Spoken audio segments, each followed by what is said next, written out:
कर रही हो तुम? कुछ नहीं, सासू माँ को जूस दे रही हूँ। जूस दे रही हो या जहर दे रही हो? बेटा ये तुम कैसी बातें कर रही हो? मम्मी जी आप इसी से पूछिए, इसने अभी अभी आपके जूस में क्या मिलाया है? सपना बताओ, तुमने अभी अभी जूस में जहर मिलाया है ना? मैंने इनके जूस में दवाई मिलाई है ब्लड प्रेशर की। लो, फिर से हमारा फैमिली ड्रामा शुरू हो गया। अच्छा, ब्लड प्रेशर की दवाई? तो फिर पी के दिखाओ इस जूस को। मैं क्यों पीऊं? भाभी आप ये कैसी बात कर रही हैं? आप हमेशा सपना के पीछे हाथ मैं क्यों पड़ी रहती हैं? प्लीज एक सेकंड। सपना, क्या तुम्हें मम्मी जी ने कहा था जूस में दवाई मिलाने को? नहीं। तो फिर क्यों मिलाई जूस में दवाई? एक मिनट मैं 2 मिनट का बाथरूम चला गया, आप लोगों ने वर्ल्ड वॉर 3 शुरू कर दी। मैंने ही इससे कहा था जूस में दवाई मिलाने के लिए। सपना आज का डोज भूल गई थी तो मैंने कहा जूस में मिला दो। मुझे बहुत खुशी होती है ये देखकर कि मेरा परिवार मेरा कितना ख्याल रखता है, कितनी फिक्र है सबको मेरी। चलो मुझे जूस दो। I am sorry ladies and gentleman, please enjoy the party. Music please louder.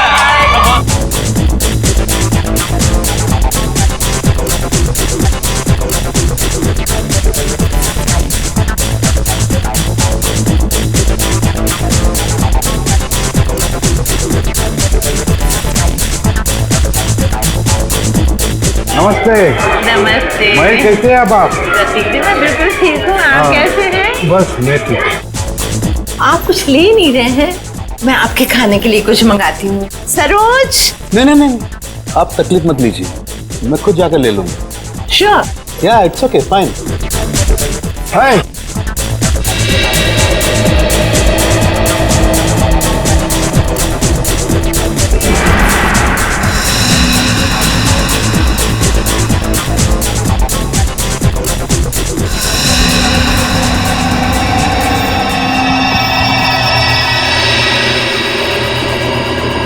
आनंद।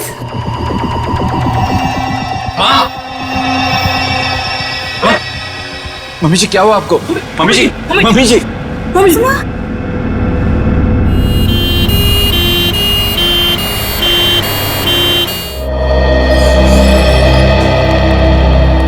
आइए सर, नमस्ते।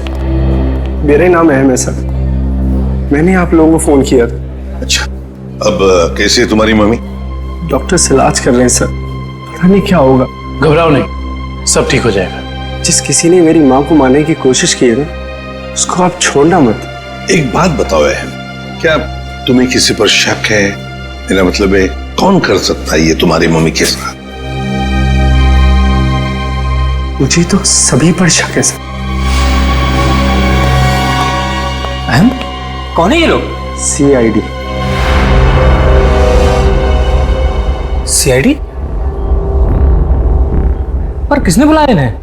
मैंने बुलाया। क्यों? आप?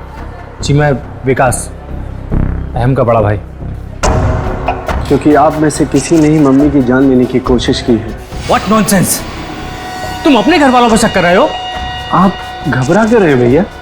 कहीं आपको ये तो डर नहीं कि सपना भाभी की पोल खुल जाएगी? सर, पार्टी में मैं बताता हूँ क्या हुआ।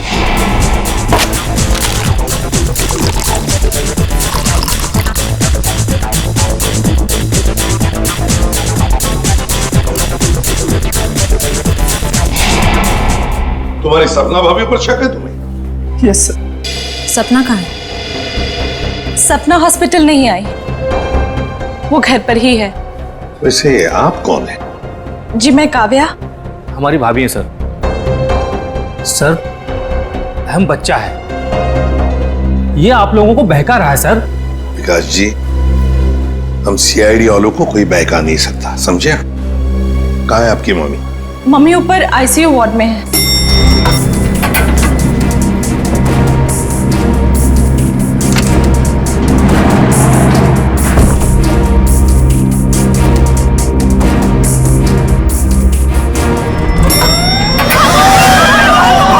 ठीक है, आग लगी है लगता है। तो लोगों को बाहर निकल, जल्दी जल्दी। आइए। इधर नहीं, जल्दी आइए। नहीं आप लोग इधर से आप लोग इधर से जल्दी चलो। चलिए फ्लोर खाली है, चलिए जल्दी आइए। नहीं आप लोग सीधे से जाइए। संभाल के जाइए। आइए ध्यान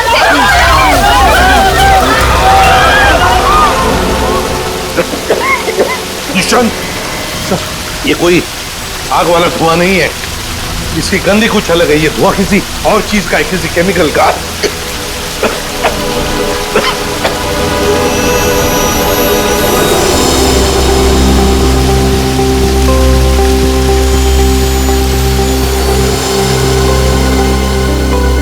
सर, हाँ? आपका अंदाजा सही था। ये देखिए स्मोक बॉम्ब।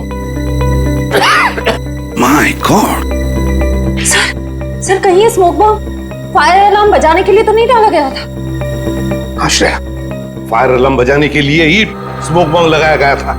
मालिनी का कमरा ढूंढो जल्दी।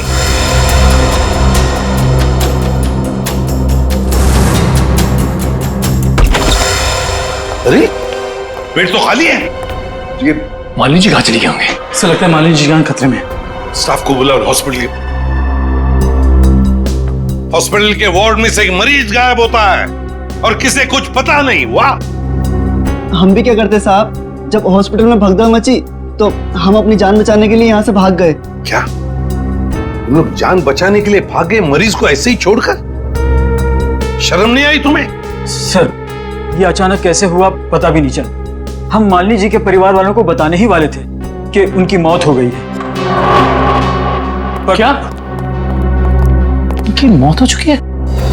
जी सर, इसका मतलब किसी ने मालिनी जी की लाश को गायब किया। और सर ये काम किसी हॉस्पिटल के बाहर वाले का नहीं हो सकता।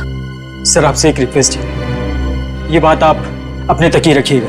अगर मीडिया वालों को मालूम पड़ा तो हमारी इज्जत और हॉस्पिटल की इज्जत मिट्टी में मिल जाएगी। सर चुप रहिए प्लीज सर, प्लीज चुप रहिए प्लीज। लाश गायब हुई है हॉस्पिटल से और आपको अपनी और इस हॉस्पिटल की इज्जत की पड़ी है। हाँ? एक बात ध्यान से सुन लो, तुम्हारे इस हॉस्पिटल का एक एक दरवाजा, एक एक खिड़की अभी इसी वक्त बंद चाहिए। मुझे एक चिड़िया तक बाहर नहीं जानी चाहिए, समझे? जी सर। सुना तुमने? जी। गो इमीडिएट।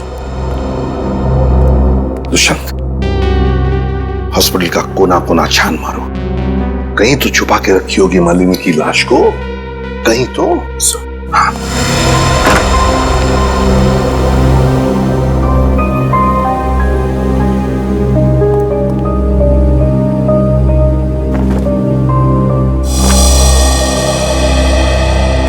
जरा एक बात बताइए, आपके मम्मी के साथ कमरे में कोई था उनकी देखभाल के लिए? जी सर, मेरे पति आनंद वहीं पर थे। आप मम्मी के साथ थे? तो फिर ये सब हुआ कैसे?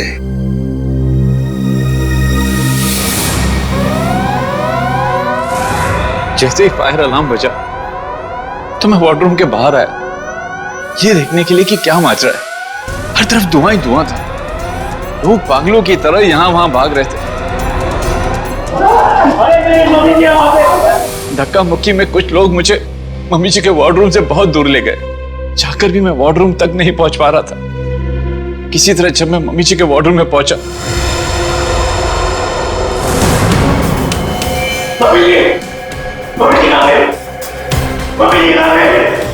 तो मम्मी जी वहां पे थी ही नहीं।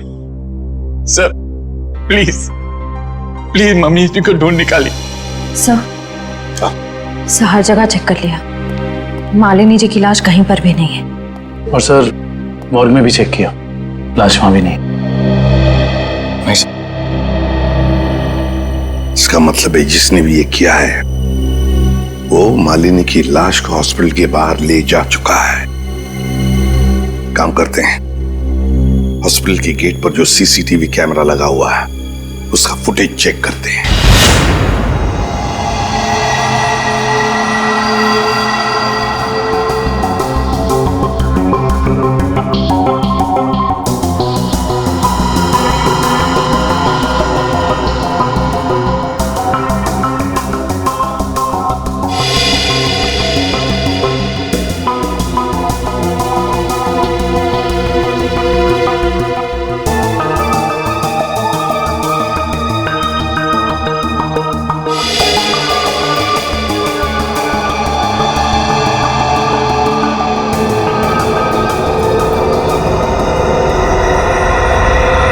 ये देखो, एक झटके में गाड़ी रिवर्स हो गई और हॉस्पिटल के बाहर भी निकल गई।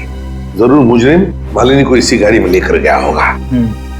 एक मिनट जरा इस फुटेज को रिवाइंड कीजिए, हमें कार का नंबर चाहिए। पॉज करो, जूम इन करो। XYZ 5139। सर आप सही कह रहे हैं, ये मुजरिम मालिनी जी को इसी गाड़ी में लेके गया होगा। हाँ निखिल, काम करो, कंट्रोल रूम में फोन करके इस गाड़ी का डिस्क्रिप्शन दे दो और उनसे कहो जहां पर भी ये गाड़ी देखे हमें इन्फॉर्म करे लोकेशन। और ये गाड़ी ये तो आग लग गई है।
सर सीट्स तो खाली है पर कुछ अजीब सी बदबू आ रही है।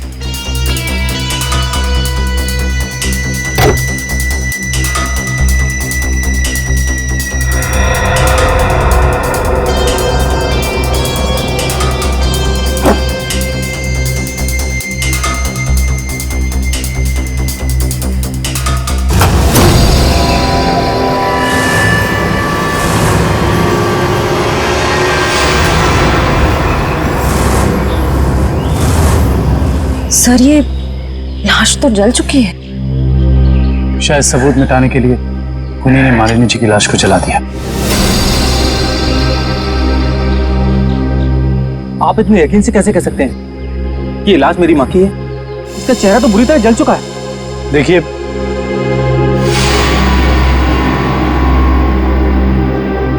ये अंगूठी देखिए, पहचानते हो इसे?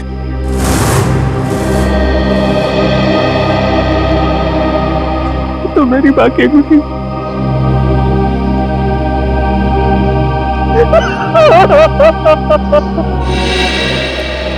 हाँ डॉक्टर साहब, कुछ नहीं ताजी? अरे क्या नहीं ताजी है? दया, लाशों से बात करना कोई आसान है क्या? और लाश भी जली हुई हो और मुश्किल हो जाती है ना। आप तो हमेशा कहते थे कि सालुंकी के लिए कोई काम मुश्किल नहीं है, वो तो नहीं दया, खूनी ये सोचता था कि लाश को जला देगा तो हमारा इन्वेस्टिगेशन शुरू होने से पहले ही अटक जाएगा, हमारी नैया बीच भंवर में अटक जाएगी। तो इस अटकी हुई नाव को बाहर निकालिए ना सर। हैं? आप कुछ ना कुछ रास्ता तो निकाल ही लेंगे आप। आपको पता है फ्रेडी आपके बारे में क्या बता रहा था? फ्रेडी क्या कह रहा था मेरे बारे में? नहीं, ऐसा कुछ खास नहीं। वो कह रहा था कि डॉक्टर सालुंकी की उम्र हो गई। अब बहुत ज्ञान है आपको। हाँ देखो दया, जो लोग मेरे संन्यास लेने के बारे में सपने देख रहे हैं ना, उन्हें जाके बोल दो अपनी नींद से जाग जाए। मैं संन्यास नहीं लेने वाला हूँ ना, मैं तो इस केस को सॉल्व करने के बाद स्विट्जरलैंड जाने वाला हूँ। कहाँ जाने वाला हूँ? स्विट्जरलैंड। एग्जैक्टली। हम भी चलेंगे आपके साथ स्विट्जरलैंड, पर पहला कदम तो उठाइए इस केस को सुलझाने की ओर। पहला कदम तो उठ चुका है भाई। अच्छा, ये देखो, इस बॉडी जलने की वजह से हो गया? जी नहीं, ये बॉडी को फिनाइल से धोने की वजह से हो गया। क्या इस लाश को फिनाइल से धोया गया? हाँ, खूनी ने लाश को अस्पताल से गायब करने से पहले उसको फिनाइल से अच्छी तरह से धोया ताकि लाश का केमिकल कंपोजिशन ही बदल जाए। खूनी ने हर कदम इसी मकसद से रखा है ताकि हमारे रास्ते में ज्यादा से ज्यादा कठिनाइयां आ सके। इस लाश को पहले फिनाइल से धोया और फिर इसे आग लगा दिया? जी हाँ। और सबसे पहले क्या जलाया? सबसे पहले जलाए बाल, क्योंकि बालों में सबसे ज्यादा और सबसे पहले असर होता है जहर का। सर काव्या ने बताया था ना कि शायद जहर सपना ने दिया है मालिनी जी को।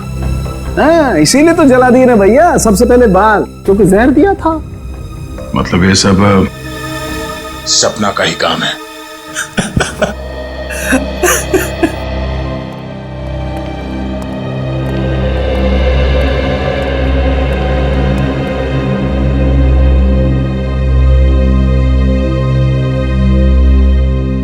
सर आप लोग कुछ पता चला माँ की मौत की वजह क्या थी? जी नहीं, मगर बहुत जल्द पता चल जाएगा। पता तो चल गया है ना सर, सपना ने ही जूस में जहर मिलाया था। बस कीजिए भाभी, इनफ। हर चीज की खाद होती है। डॉक्टर साहब आप बताइए ना इन्हें। देखिए, मैं इनका फैमिली डॉक्टर हूँ। सपना ने जूस में ब्लड प्रेशर की दवाई मिलाई थी, जो मैंने ही उसे कहा था। ओह अच्छा। अच्छा एक बात बताइए, क्या लगता है आप लोगों को कौन कर सकता है ये? कौन मार सकता है आपकी माता जी को? मैं कुछ कहना चाहूँ। आप? जी सर, ये हमारे परिवार के वकील हैं, मिस्टर संजीव। संजीव जी, कहिए संजीव जी, क्या कहना चाहते हैं आप? देखिए सर, मुझे शक तो नहीं है। हाँ, मगर पार्टी के बाद मालिनी जी मेरे साथ एक मीटिंग करना चाहती थी। मालिनी जी आपके साथ मीटिंग करने वाली थी? किस सिलसिले में? अपनी वसीयत बदलने के सिलसिले में। वसीयत बदलना चाहती थी? अच्छा। मीटिंग ही नहीं हो पाई क्योंकि अचानक इनकी तबीयत खराब हो गई। अच्छा संजीव जी, ये बताइए, अभी जो वसीयत है जो मालिनी जी बदलना चाहती थी, क्या है उस वसीयत में? कुछ बता सकते हैं आप? सर, इस वक्त जो वसीयत है उसके हिसाब से आधी जायदाद मिस्टर आनंद के नाम पे है और बाकी बची हुई आधी जायदाद दोनों भाइयों के नाम पे है। वकील साहब ये बताइए कि ये जो नई वसीयत है वो क्या होने वाली थी? सर, यही तो सब डिस्कस होना था, इससे ज्यादा मैं कुछ नहीं जानता। मालिनी जी की अचानक तबीयत बिगड़ गई और मीटिंग हो नहीं पाई। दुष्यंत, पता लगाना पड़ेगा मालिनी जी अगर वसीयत बदलती तो किसका फायदा होने वाला था और किसका नुकसान। अरे आओ आओ भैया, समझो केस सॉल्व हो गया। क्या बात है सर, लगता है लास्ट से कोई बड़ी जानकारी निकाल ली आपने। रिया जनाब, पार्टी में मालिनी जी के कान से खून बह रहा था ना। हाँ, उसकी वजह पता चल गई आपको? जी हाँ, उसकी वजह थी दया साहब जहर जिसने ऑरल ट्रैक्ट को यानी के कान के इस हिस्से को बिल्कुल तबाह कर दिया, बर्बाद कर दिया। देखो, तो जहर की वजह से नस फट गई और कान से खून बहने लगा। और इतना ही नहीं, इनके खून में से हमें बहुत ज्यादा मात्रा में नाइट्रोजन के कंपाउंड्स भी मिले। और तो और इनकी किडनीज में से हमें बढ़ी हुई मात्रा में पोटेशियम और मैग्नीशियम मिला है। और ये सारी चीजें सिर्फ एक ही तरफ इशारा करती हैं, जहर। सर, फिर तो हमें सपना को गिरफ्तार कर लेना चाहिए। नहीं, यहीं पर कहानी में जरा सा ट्विस्ट है भैया। इनको जहर तो जरूर दिया गया था, लेकिन वो स्लो पॉइजन था, धीमा जहर, जो कोई 1.5-2 महीने से लगातार हर रोज इन्हें दिए जा रहा था। इसलिए जूस में तो जहर होने का सवाल ही नहीं होता। और ये जहर किस चीज के जरिए दिया जा रहा था? खाने पीने के साथ? यार दया, ये गुत्थी थोड़ी सी उलझी हुई है। बट व्हाई फियर व्हेन सानू के इज हियर? तुम चिंता मत करो, इस जहर से भी मैं सच उगलवा के रहूंगा। ठीक है सर, आप इस जहर से सच उगलवाइए, तब तक मालिनी के घर वालों से सच उगलवाते हैं। क्योंकि वो जूस जो सपना ने मालिनी जी को दिया था उसमें जहर नहीं था।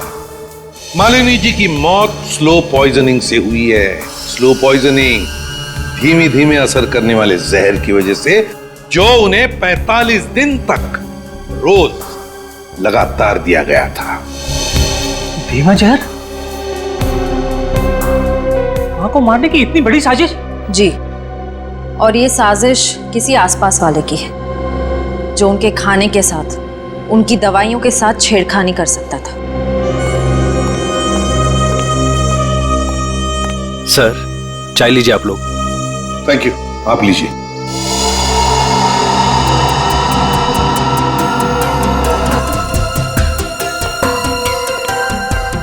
एक मिनट, मैं भी।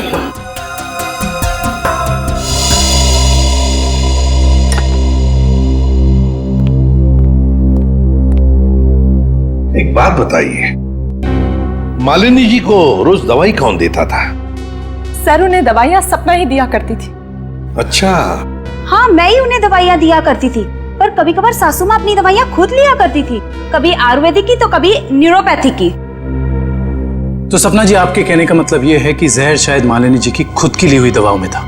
मैं नहीं जानती कि जहर किस चीज में था, मैं तो सिर्फ आपको उनकी आदतों के बारे में बता रही हूँ। चलो ठीक है, हमें वो दवाइयाँ देखनी है। चलिए सर, मैं आपको माँ का कमरा दिखाता हूँ। चलिए।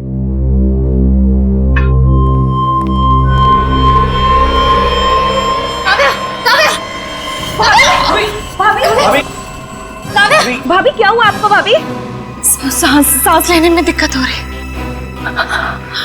सुरेश पानी लाओ। अरे पानी लाओ।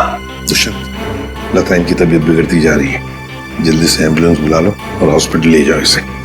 श्रेया तुम भी जाओ साथ में।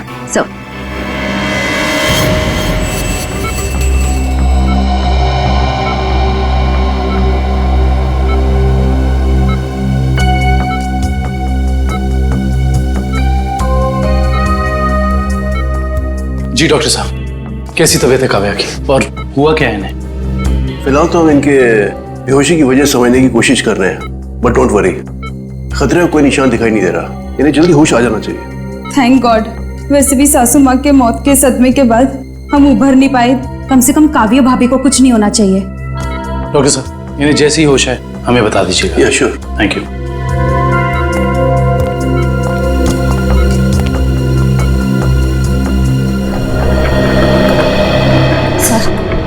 सर मुझे तो सपना पे शक हो रहा है। वहाँ पार्टी में काव्या के साथ झगड़ा कर रही थी और यहाँ इसे काव्या की इतनी परवाह हो रही है। और श्रेया होना उस चाय में कुछ था जिसे पीते ही काव्या बेहोश हो गई। सर चाय तो मैंने भी पी थी, थैंक गॉड मुझे कुछ नहीं हुआ। Are you sure Pankaj? Sure मतलब सर? मतलब चक्कर वक्कर तो नहीं आ रहे ना तुम्हें? चक्कर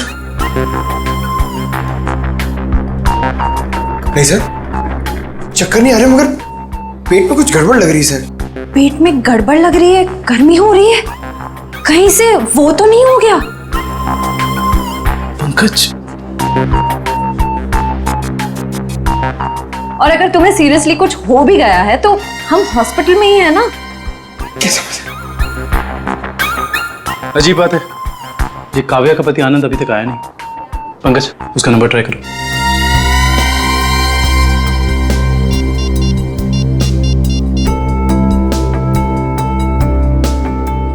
सर उसका फोन बंद आ रहा है। सर कहीं आनंद ने तो काव्या को चाय में जहर नहीं पिला दी? हो सकता है पंकज। सर अगर चाय में जहर था तो हो सकता है कि नौकर भी शामिल हो। सर क्या कहा डॉक्टर ने, क्या हुआ काव्या को? सर डॉक्टर के मुताबिक काव्या की चाय में जहर था और पंकज रिपोर्ट से ब्यूरो गया है। काव्या की चाय में जहर था? सुरेश,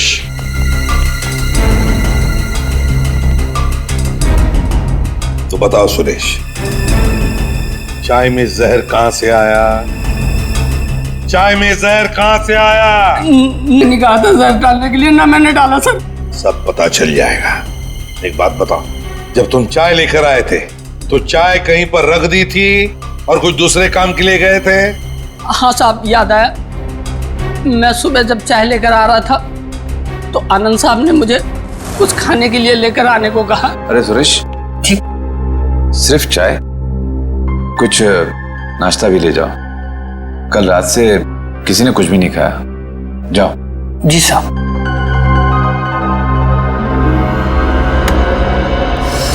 आनंद कहाँ है? सर ये अपने रूम में सो रहे हैं।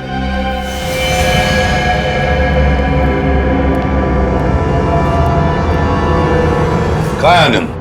आनंद तो है ही नहीं कमरे में। पता नहीं सर, अभी तो भैया यहीं सो रहे थे। फोन करके बुलाओ।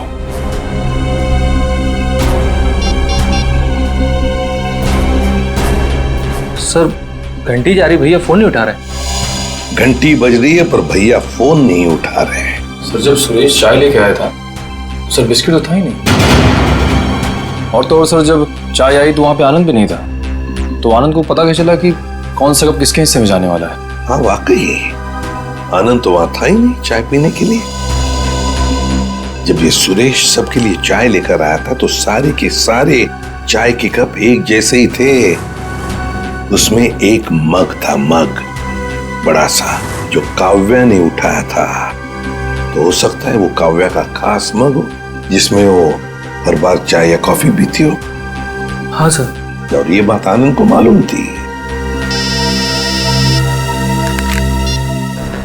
हेलो एसीपी साहब, मैं डॉक्टर सुमित। हाँ डॉक्टर सुमित, बोलिए। एसीपी साहब आप जल्दी चले आइएगा, मुझे आपको कोई जरूरी बात बतानी है। क्या हुआ डॉक्टर सुमित? ये काव्या तो ठीक है ना? हाँ वो ठीक है, मैं आपको फोन पे नहीं बता सकता, आप यहाँ जल्दी चले आइएगा। हेलो, लगता है बहुत बड़ी गड़बड़ हुई है हॉस्पिटल में। Let's go. लिस्ट बना के दोबारा से डिटेल मुझे दे देना, ठीक है? बाकी सब मैं देख लूंगी। डॉक्टर सुमित कहाँ मिलेंगे? सर उन्हें तो आईसीयू में भर्ती किया है। डॉक्टर सुमित को आईसीयू में भर्ती किया है? क्यों? सर एक बहुत बड़ा हादसा हो गया। डॉक्टर सुमित अपने कैबिन में खून में लथपथ मिले सर, और उनके सर पे बहुत गहरी चोट आई है। माय गॉड, क्या मिल सकते हैं उन्हें? फिलहाल तो नहीं सर, वो कोमा में है। होश में कब आएंगे नहीं पता। दुष्यंत, जरूर ये वही मुजरिम है जो ये सब कर रहा है। वो अभी भी हॉस्पिटल में ही है, पहले मालिनी के साथ और अब डॉक्टर सुमित के साथ। काव्या सर, कहीं उस मुजरिम का अगला निशाना काव्या तो नहीं? काव्या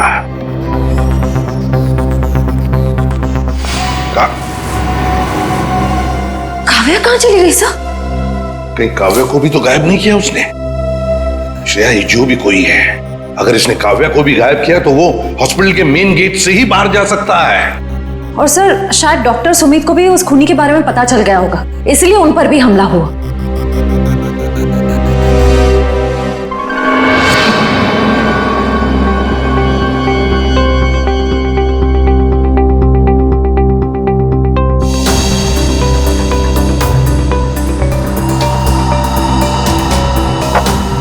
निखिल, तो शायद डॉक्टर सुमित यहाँ फोन पर बात कर रहे थे और फिर पीछे से कोई आया और जोर से उनके सर पर वार किया और वो यहाँ नीचे गिर गए। हाँ साहब, डॉक्टर साहब के सिर के पीछे चोट आई है। अच्छा, हादसे के बाद डॉक्टर सुमित के केबिन में कितने लोग आए थे? सब 4-5 जन आए थे उनको आईसीयू में ले जाने के लिए। सर आनंद का अभी तक कुछ पता नहीं चला है, कहीं इस सब के पीछे उसी का हाथ तो नहीं? ये आनंद ही कुछ गड़बड़ है, कुछ ना कुछ तो गड़बड़ जरूर है इस आनंद में। आइए सपना जी, आइए। कहाँ गई थी आप? वो मैं काव्या की रिपोर्ट्स लेने गई थी गैस्ट्रोलॉजिस्ट डिपार्टमेंट के पास। क्या हुआ? वहां से एक रिपोर्ट लाने में इतना वक्त? लाइन बहुत लंबी थी, मगर क्यों? क्या बात है? काव्या कहाँ है? काव्या गायब है, समझिए आप? क्या? सर ये ब्लड सैंपल्स तो ले लिए, लेकिन सर क्योंकि बाकी लोग डॉक्टर साहब के कैबिन के अंदर चले गए थे, इसलिए सारे जरूरी सबूत मिट गए। और यहाँ पे काव्या गायब है ना दुष्यंत? ये किसी एक आदमी का काम नहीं, ये जो भी कर रहा है ना उसका कोई साथी है।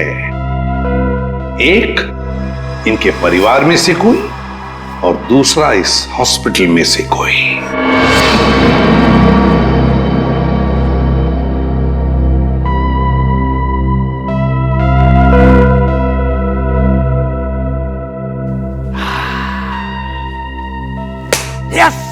Yes, eureka! डॉक्टर साहब, क्या हुआ? ये फॉरेंसिक लैब में जश्न का माहौल? अरे हाँ भैया, जश्न का माहौल तो होगा ही। स्विट्जरलैंड की हसीन वादियां पुकार पुकार के कह रही हैं, सालुखे आजा रे तू आजा, तेरा इंतजार है। मतलब आपको पता चल गया कि वो लाश के अंदर जहर कहां से गया? जहर बॉडी में आया था दांत से। दांतों से जहर? हाँ सचिन, मालिनी ने 2 महीने पहले ही अपने दांतों का रूट कैनल करवाया था और इस ऑपरेशन के दौरान उसके दांतों में जो मर्क्यूरी का इस्तेमाल किया गया था वो मात्रा में बहुत ज्यादा थे। मरकुरी अपने आप में ही एक जहर है ना डॉक्टर साहब? बिल्कुल। और जब जब मालिनी जी खाना खाती थी, खाने को अपने दांतों से चबाती थी, तब तब दांतों में छुपा हुआ वो मरकरी खाने में मिक्स हो जाता था और पेट में चला जाता था, और पेट से फिर पूरे खून में मिक्स हो जाता था। यही है वो स्लो पॉइजन जिससे वो बेचारी बेमौत मारी गई। सर, हो सकता है कि डेंटिस्ट ने सब जानबूझ के ना किया, गलती हो गई उससे, मे बी मेडिकल नेग्लिजेंस। नहीं सचिन, ये मौत एक हादसा होता तो लाश को जलाया नहीं जाता। जिस किसी डेंटिस्ट ने भी ये किया है, जानबूझ के ही किया है। वकील साहब, जैसा कि आप जानते हैं कि हमारी माँ अपनी वसीयत बदलवाना चाहती थी। जी हाँ। मगर वो ऐसा कर नहीं सकी। तो ऐसी स्थिति में क्या हमारा बंटवारा पुरानी वसीयत के हिसाब से होगा? दरअसल बात यह है कि मैं और आपकी माताजी। वकील साहब आप, डॉक्टर साहब आप भी? मैं तो सिर्फ ये पूछने आया था कि क्या आपकी माताजी ने कभी अपने दांतों का इलाज करवाया था 1.5-2 महीने पहले? नहीं सर, उन्होंने कभी मुझे तो नहीं, उन्होंने कभी हमें इस बारे में कुछ नहीं बताया। डॉक्टर साहब आप तो फैमिली डॉक्टर हैं, आपको तो पता होगा। मुझे भी कभी उन्होंने इस बारे में कुछ नहीं कहा। दुष्यंत, काम करो, घर की अच्छी तरह से तलाशी लो, शायद कुछ मिल जाएगा। और निखिल, घर में जितने भी नौकर हैं सबको ऊपर बुलाओ, लेकर आओ। एक बात बताओ, क्या तुम में से कोई जानता है कि मालिनी जी ने अपने दांत का इलाज करवाया था किसी दांत के डॉक्टर के पास 1.5-2 महीने पहले? सब एक दिन अचानक मालकिन के दांतों में दर्द हुआ तो उनका ड्राइवर उन्हें डेंटिस्ट के पास लेकर गया था।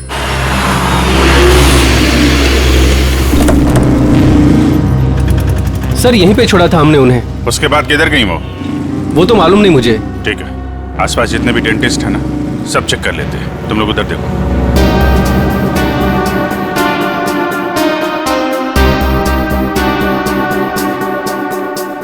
हम लोग सीआईडी से।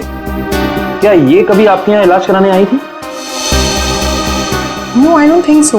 यहाँ पर आए हैं। यहाँ से देखिए, ये 2 महीने पुरानी बात है। नो सर, ये लेडी कभी हमारे वहाँ इलाज के लिए नहीं आई। नहीं, मुझे नहीं लगता है यहाँ पर आए हैं। आई नॉर्मली मैं पेशेंट्स को याद रखती हूँ अपने। Thank you very much. Thank you sir. उस साइड किसी भी डेंटल क्लिनिक में मालिनी को किसी ने पहचाना नहीं। अच्छा, यहाँ देख लेते हैं।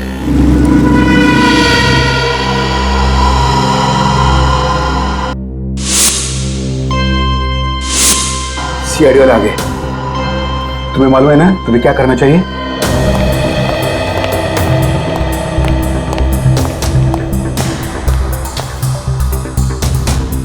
Excuse me. जी कहिए। हमें डॉक्टर से मिलना है। जी कहिए, मैं डॉक्टर कल्पना हूँ।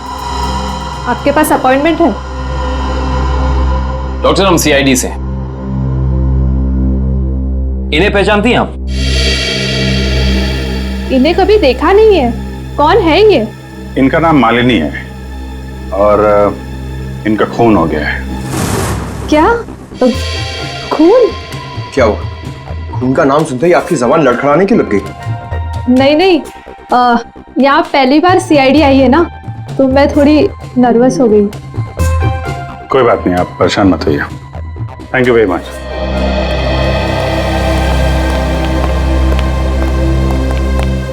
अरे सर, आप लोग अभी तो आए, इतनी जल्दी जा रहे हैं? डॉक्टर प्रतीक ने ठीक से इलाज नहीं किया क्या? डॉक्टर प्रतीक? यहाँ तो कोई लेडी डॉक्टर है ना? No no, no lady, no lady, only gents, only gents. Doctor Pratik. अच्छा अच्छा।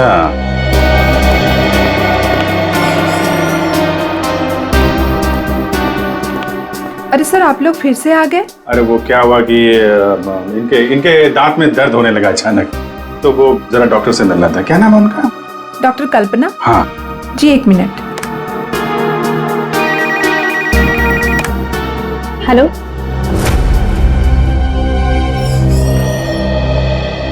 क्या हुआ सर?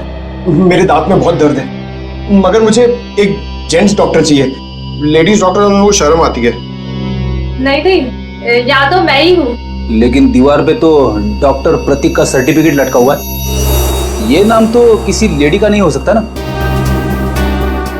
चेक कर लेते हैं एक बार। सर कहाँ जा रहे हो? डॉक्टर प्रतीक। डॉक्टर प्रतीक,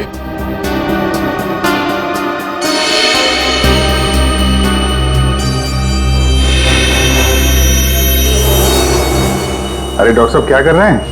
आप चले जाइए यहाँ से। डॉक्टर साहब कुछ गिर गया क्या यहाँ पे आपका?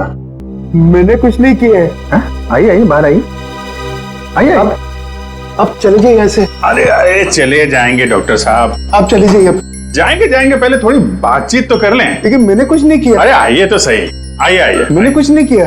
हाँ। सर ये ऐसे नहीं मानेंगे, लगता है डेंटिस्ट साहब के दांतों का इलाज करना पड़ेगा। अरे लेकिन हम में से किसी को डेंटिस्ट्री आती नहीं है। अरे नहीं आती तो आ जाएगी। क्यों डॉक्टर साहब, प्रैक्टिस मेक्स मैन परफेक्ट ना। आपने भी तो प्रैक्टिस से सीखा होगा। आती। हाँ तो फिर आइए प्रैक्टिस कर लेते हैं। आइए बैठिए बेटा। अरे बेटा बैठिए। आइए बैठिए। बैठिए। ये क्या कर रहे हैं आप लोग? बैठिए। ये गलत कर रहे हैं आप लोग। तुमने जो किया वो ठीक था क्या? मैंने गलत कुछ नहीं किया। गलत तो हम भी नहीं कर रहे हैं डॉक्टर साहब, आप जल्दी से मुंह खोल दीजिए वरना बता दो। बता। मालिनी का इलाज मैंने किया था। और इलाज के बहाने उसके दांतों में ज्यादा मरकुरी भी तुमने डाली थी। गलती हो गई।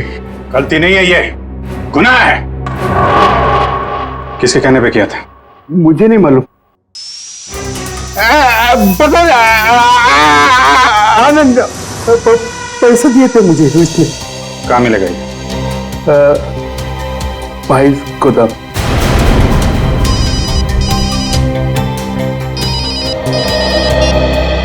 हाँ डॉक्टर सालुंके,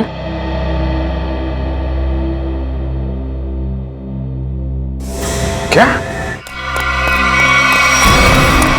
आनंद रुक जा।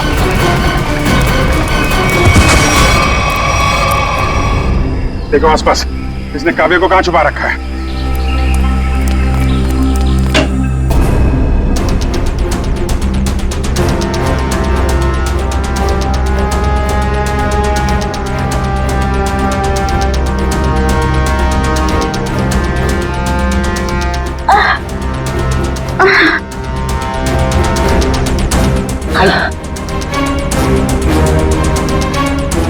चलो।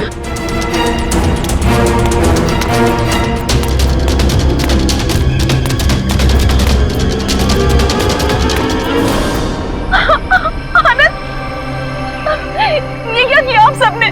मेरे पति को मार डाला। आनंद उठो। सर, इनके प्यार को तो देखकर ऐसा लगता है कि अगर इन्हें ऑप्शन दिया जाए कि ये मर जाए और इनका हस्बैंड जिंदा हो जाए तो वो ऑप्शन जरूर ले लेंगी। क्यों नहीं सर, ये तो एक भारतीय नारी का फर्ज है ना। पर अफसोस मेरे पति खुद ही मुझे जिंदा नहीं देखना चाहते थे। ये तो भगवान का शुक्र है कि मेरी चाय में जहर थोड़ा कम था, वरना आज आपको यहाँ मेरी लाश मिलती। अभिजीत, काव्या की चाय में जो दवाई के ट्रेसेस मिले हैं उससे किसी की जान नहीं जा सकती। एक मिनट, आपको कैसे पता चला कि आपकी चाय में जहर कम था? वो सर, अभी आप ही ने तो कहा। अरे हमने कब कहा? हाँ याद आया, आनंद ने बताया था। हाँ? आनंद कैसे बताएगा? आनंद बेचारा तो खुद ये बात नहीं जानता था। ये बात जानती थी तो सिर्फ एक औरत, और वो औरत तुम हो काव्या। आनंद, तुम जिंदा हो, मेरे साथ इतना बड़ा धोखा। क्या करें, लोहे को लोहा काटता है, उसी तरह धोखेबाज का एक ही इलाज है, धोखा। जब डॉक्टर प्रतीक ने हमें बताया कि आनंद 22 गोदाम में मिलेगा,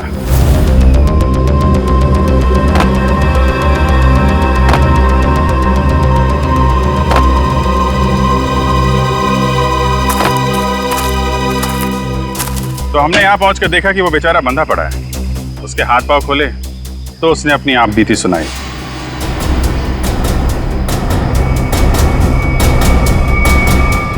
किसने किया ये सब? है ये सब मेरी बीवी काव्या ने किया सर। हाँ, कहीं कहीं छुपी हुई है। बस फिर क्या, हमने आनंद के साथ एक छोटा सा खेल खेल लिया तुम्हारा असली रंग सामने लाने के लिए। तो ये सब ड्रामा था, लेकिन असली ड्रामा तो अब शुरू होगा। पीछे मुड़ के देखो।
बड़ी भारतीय नारी होने का ढोंग कर रही है।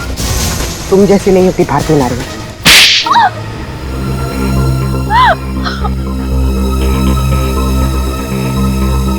सासू माँ ने आधी जायदाद आनंद के नाम कर दी थी, और आनंद अपने भाइयों से बहुत प्यार करता था, तो वो अपनी जायदाद का हिस्सा भी अपने भाइयों को देना चाहता था।